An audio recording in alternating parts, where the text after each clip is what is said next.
Hi everybody, this is Jenny. Um, so this is my first attempt at a video, and I am making this because I want to talk about George Floyd's death and the protests and then ensuing riots that happened afterwards. I live in the city of Minneapolis. I frequent that corner of 38th Street in Chicago.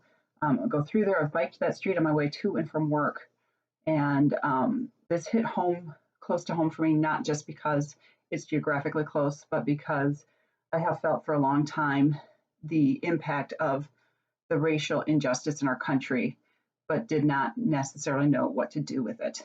And yesterday, my youngest daughter and I went to a sit-in that was organized by high school graduating seniors from many different high schools across the Twin Cities. This sit-in was so incredibly well organized. They did a fantastic job. I wish I knew the crowd count. We were estimating it at about 6,000 people who showed up there.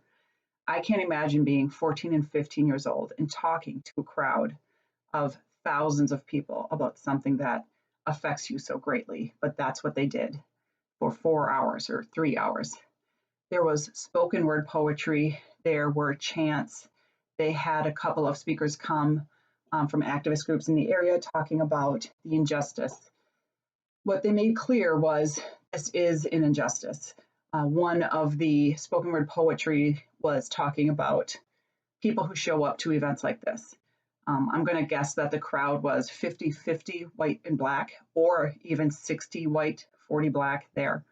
And she made the point of if this is all you're going to do this year to fight injustice, please leave.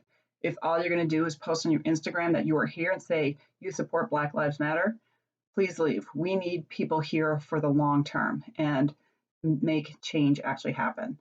And that really hit home for me because just showing up to a march once a year doesn't actually make change. What makes change is investigating what needs to happen and looking at alternatives and making those alternatives become reality. And so I have committed to reading through the MPD 150 report.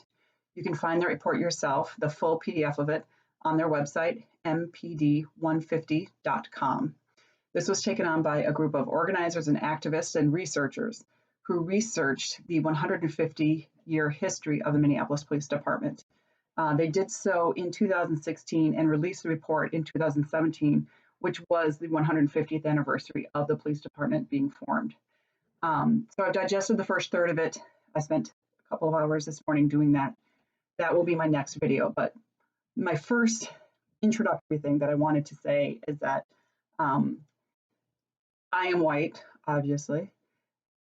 I can sympathize all I want, but I cannot understand what people of color and what Black people in this country are going through. So while I am using my voice, what I am working hard to do is to amplify the messages that I've heard and the voices I've heard that I heard yesterday of Black youth today who are still railing against this injustice in the same way that Black youth of 1967 were doing in 1968. And this needs to change. So I want to take their messages and amplify them to people who maybe perhaps wouldn't normally be listening to those Black voices. So while yesterday's speaker said, if you're not with us, please leave, I'm saying, if you're not with me, please listen. Please open your heart to these messages.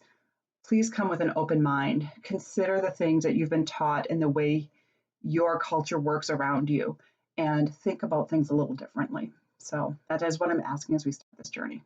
Thank you.